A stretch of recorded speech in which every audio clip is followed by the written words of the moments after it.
Ladies and gentlemen, what's going on? Welcome back to the recap and breakdown. Today we're taking a look at UFC Fight Night Kamaru Usman versus Joaquin Buckley, which just took place on Saturday, the 14th of June, 2025. It was a pretty decent card, I'm not going to lie. There was a lot of good finishes. There was a lot of it was an insane comeback in the prelims. We're going to take a look at that. We're going to start off with the prelims and with the main event. Let's get it started right away. I am a little bit late on this, but we are still here anyway. We have the prelim opener of Jamie Lynn Horth versus Vanessa Demopoulos. It was exactly what we thought was going to happen. Jamie Lynn Horth just a little bit bigger than Vanessa Demopoulos. She's kind of mauling her in the stand-up. She's getting tagged. Vanessa can't really do anything. When she tries to do anything, Jamie just looks to clinch.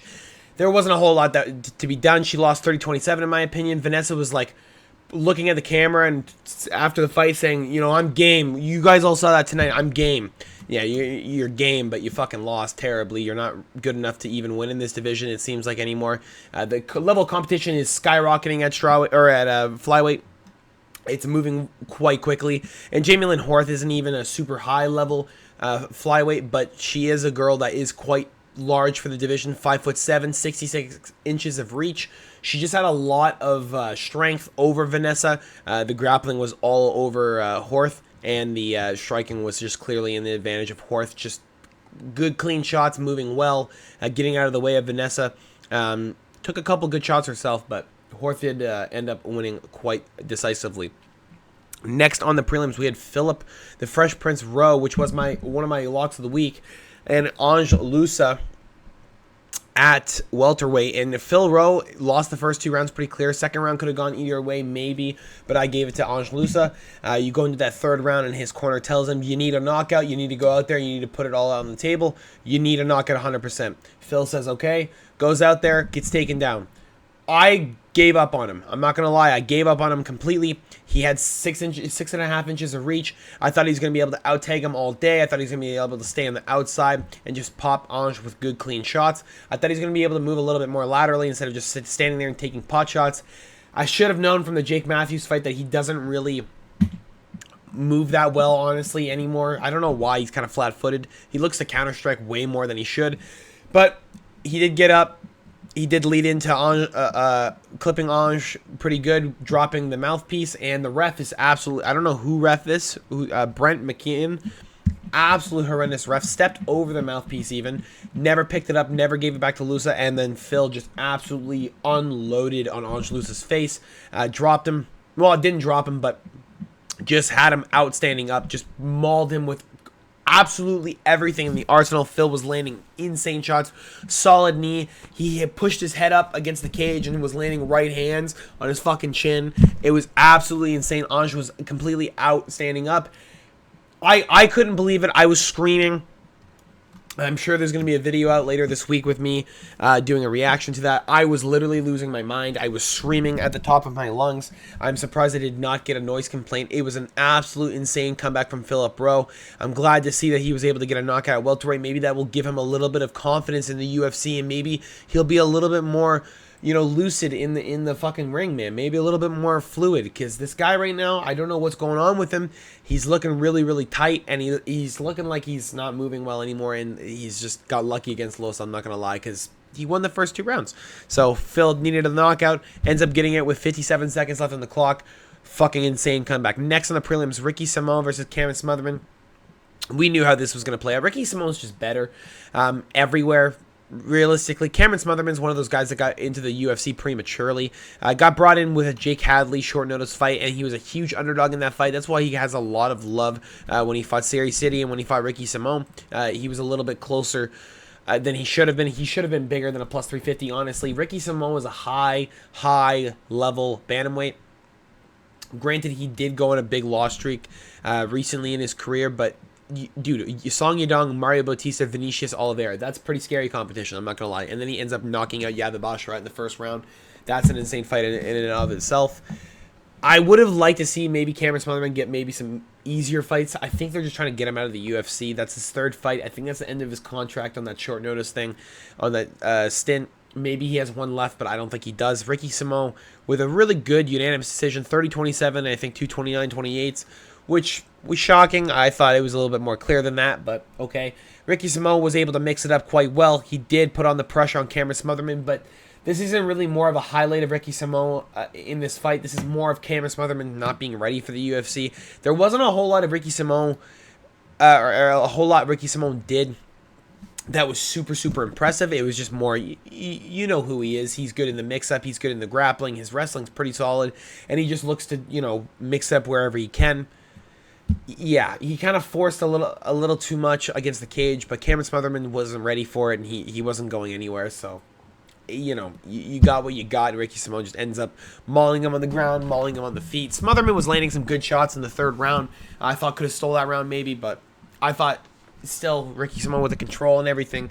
I thought he got it done 30-27. Next on the prelims, Jose Ochoa versus Cody Durden. Now, this should have been more clear to me.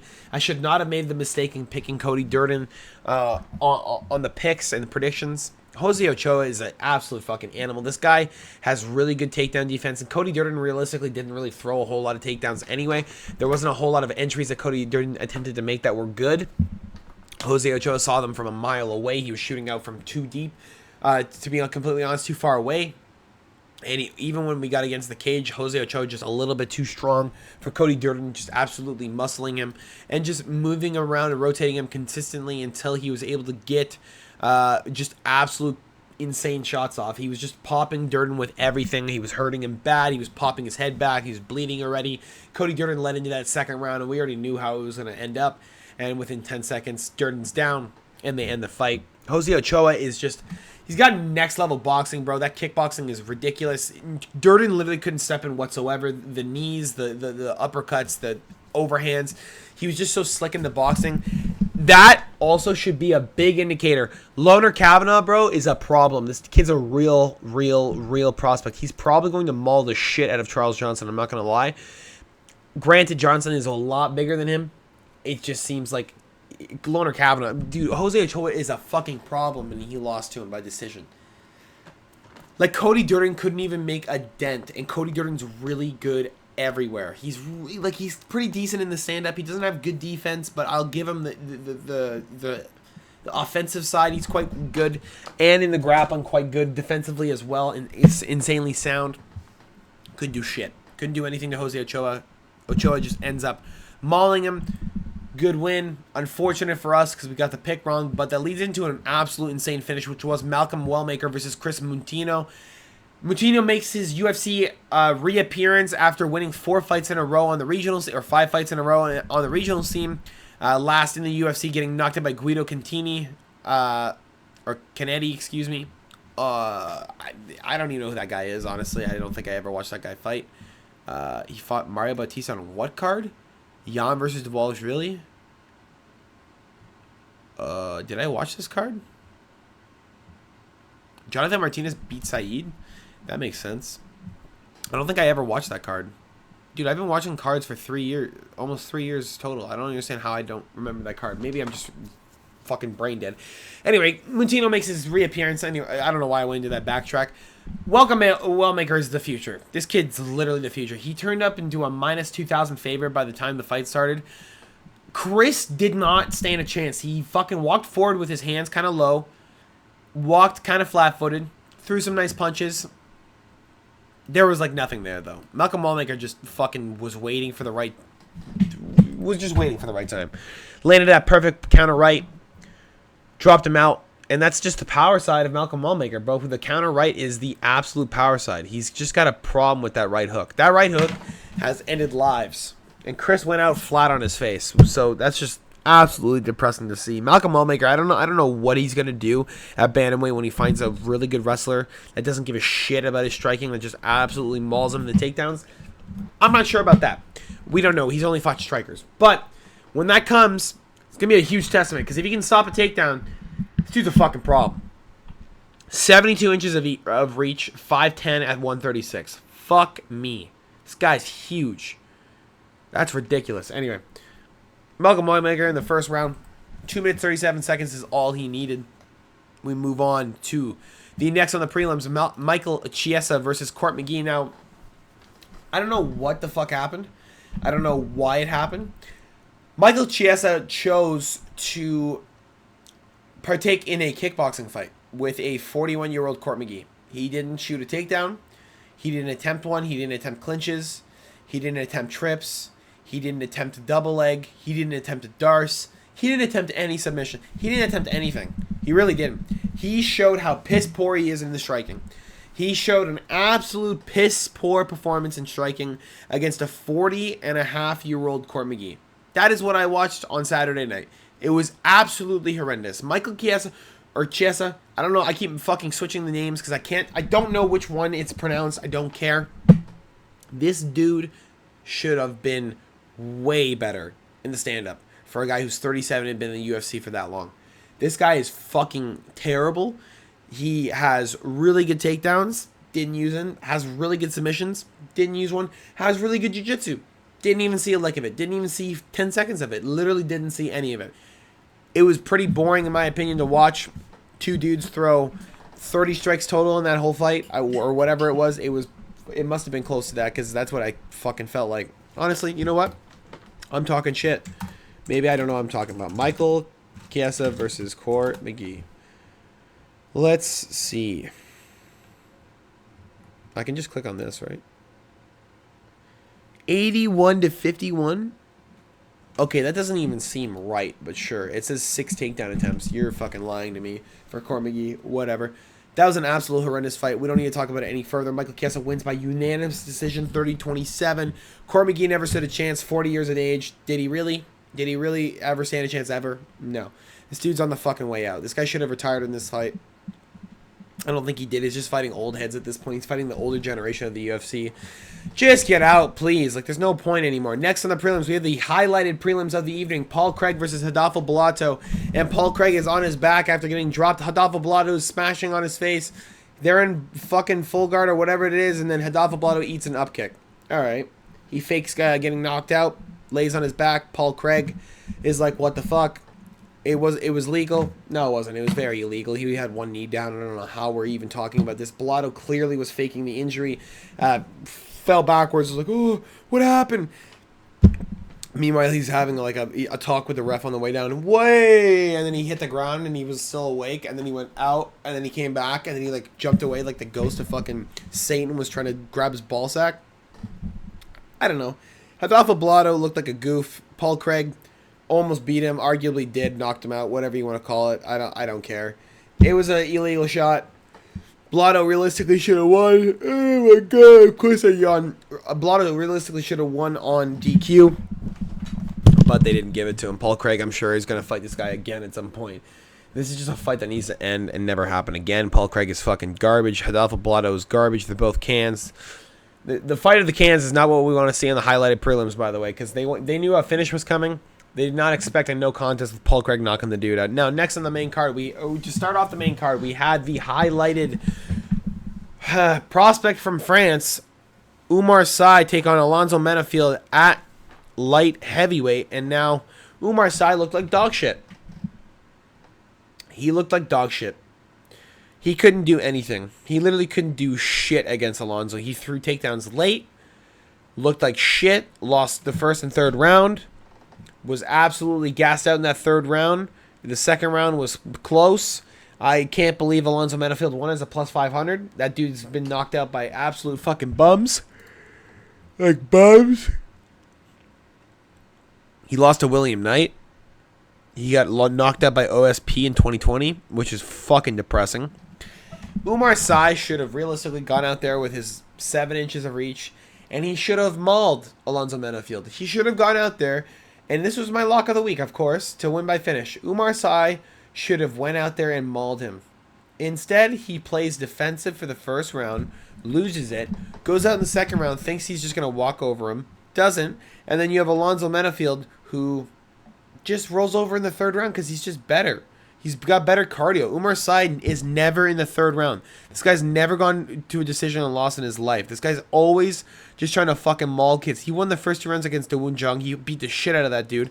Dawoon Jung's not really that good.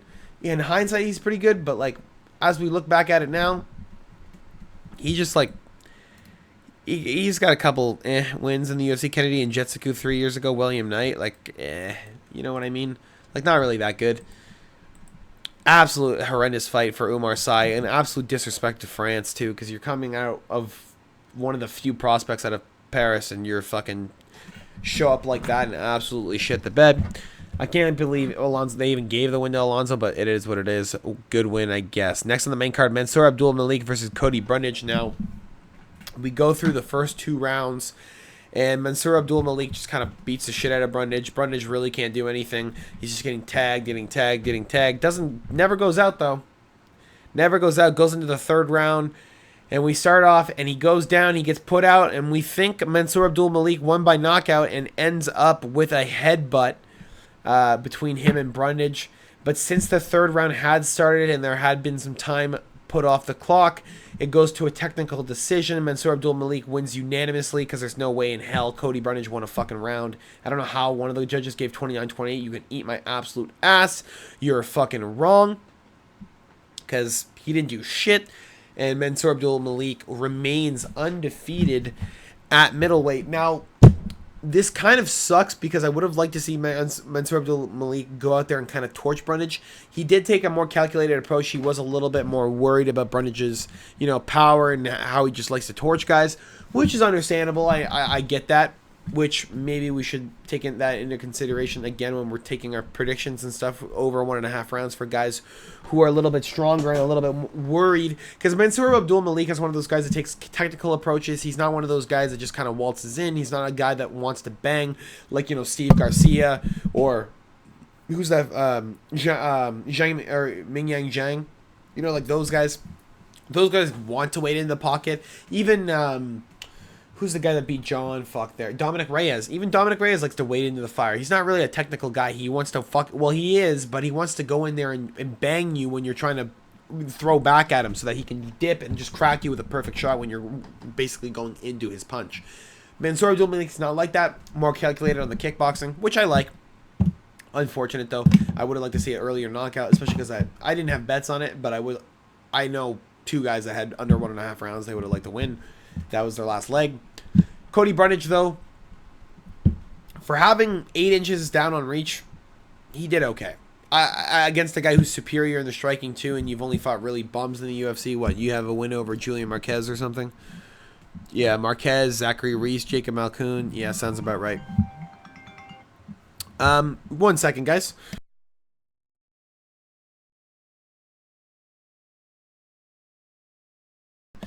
Anyway, well, we got to go to the gym now, but that's okay. We're going to just finish this up real quick. What do we have? 4 fights left? That's fine. Raoni Barcelos versus Cody Garbrandt. I'm going to finish this up quick, guys, because I got to run, okay? Raoni Barcelos lost the first round, in my opinion. Cody Garbrandt outstruck him quite well. Is it the second? Wait, hold on. Maybe I'm... Barcelos versus Garbrandt... Let me check here. Barcelos, 29-28. Yeah. I know it was a 29-28. Yeah, fucking goof. I want to know which one. Yeah, it was Garbrandt. Yeah, see, I remember. Garbrandt won round 1 pretty decisively. Round 2, you get into Cody Garbrandt fading a little bit because he felt like he had Barcelos on the ropes and he kind of wasted a bit of energy. And then you go into the 3rd round and Raoni Barcelos absolutely beats the shit out of Garbrandt. He just does. He just mauls over him, does whatever he wants with him, and Garbrandt doesn't have anything there. He's getting tagged with good shots. He's just getting his head snapped back. He's just backing up the whole time, not advancing anymore, on the back foot, continuously against the octagon line, continuously getting pressured against the cage. Nothing he can do. He never once tried to get back in the center of the octagon. I think he did once, and then immediately starts backing up again. I would have loved to see Barcelos maybe do a little bit better work in the grappling department, but it didn't matter. He didn't need it. Garbrandt was just fucking looking like ass. It is what it is. Unfortunately, Garbrandt is just not high levels of material. He never really was. He just kind of have a fluke win over Dominic where he had a, there's times where you go in the gym and you have the best night of your life. You fucking pump shit and you're like, oh my God, I can't believe, I think I'm Superman. He had that night against Dominic Cruz, and then just, since the TJ Dillashaw knockout, he's had a couple good knockouts against some bad guys, but Raoni Barcelos should have been a guy he should have been able to beat. Couldn't get it done. Next on the main card, Edmund Shabazian versus Andre Petroski. I can't believe this went the distance. They should have ended early. Andre Petroski should have ended this by submission, or Edmund Shabazian should have won this by knockout. Neither of those happened. You have an Edmund Shabazian who takes a more calculated approach for like the first time in his career, I think.